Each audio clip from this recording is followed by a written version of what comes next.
Every now and then you're going to run up against a situation where you can't repair something using Print Studio.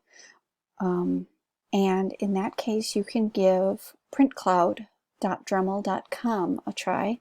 Hopefully, you've created yourself an account. When you go to the website, you're going to click on the My Files tab, and you're going to click Upload New. And for the purposes of this, we're going to upload a single file. So you can either choose File and go ahead and browse for the file on your computer, or since I have mine sitting down here, whoops, I can just take it and drag it right in. Once it's uploaded, you're going to go ahead and click Save and go to My Files. And you're going to see you have the option here to repair your file, your STL file. So you're going to go ahead and click Repair. And now this is the point at which you're going to have a plan about which printer you might be using. If you've connected to or set up your Printcloud for the older and the newer of the two Dremel printers that most of the buildings have. You're going to have to know which one you're intending to put it on. I'm going to go ahead and pick the 3D45, which is the slightly newer. These are all defaults that I go ahead and take. And then I'm going to click Fix.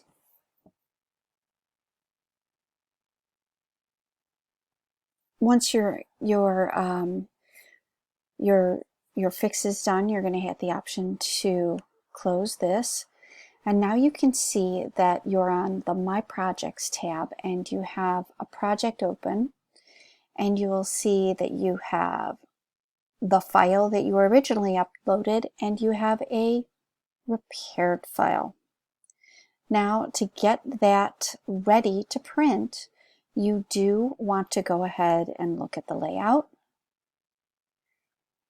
And it's a little trickier to use than the Print Studio, but you can, once again, you can rotate, you can scale.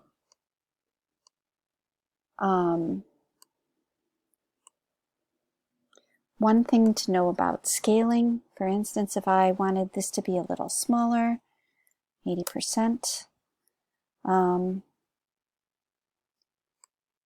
it will sometimes move things, so you're always, did you see that little move? You're always going to want to go back to Move and make sure that it's put on the bed. If you want to move something around, you click the arrow there.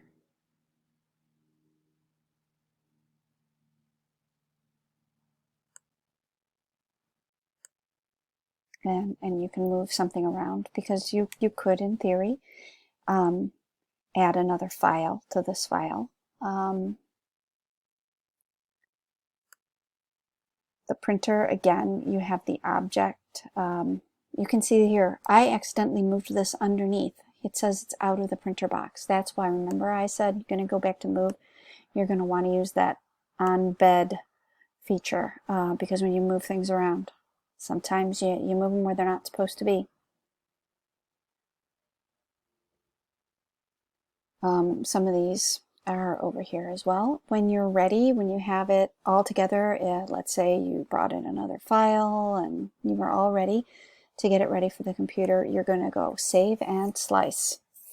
And here is where we are going to do that thing again. You're going to want to have a raft under all your builds. You want to have supports if you need them. Once again, you can pick the 3D40 or the 3D45. I'm going to pick the 45. You can pick which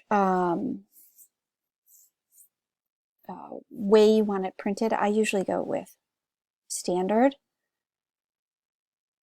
And as you get better, you can play with these perimeters and layering, but for right now, I would leave it as it is. The only thing you might want to do is maybe not have it be quite so infilled, so it won't take quite so long to print.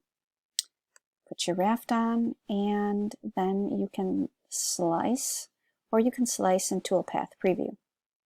Either way.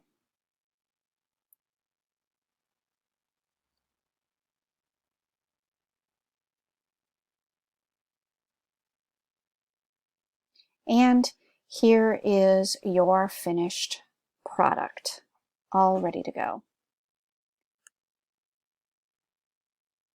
And if you have your computer, if you have your Printcloud hooked up to your printer, this is where you would be able to click build and send it right to the printer that you want to use. I'm offline, I'm not connected right now, so I can't do that.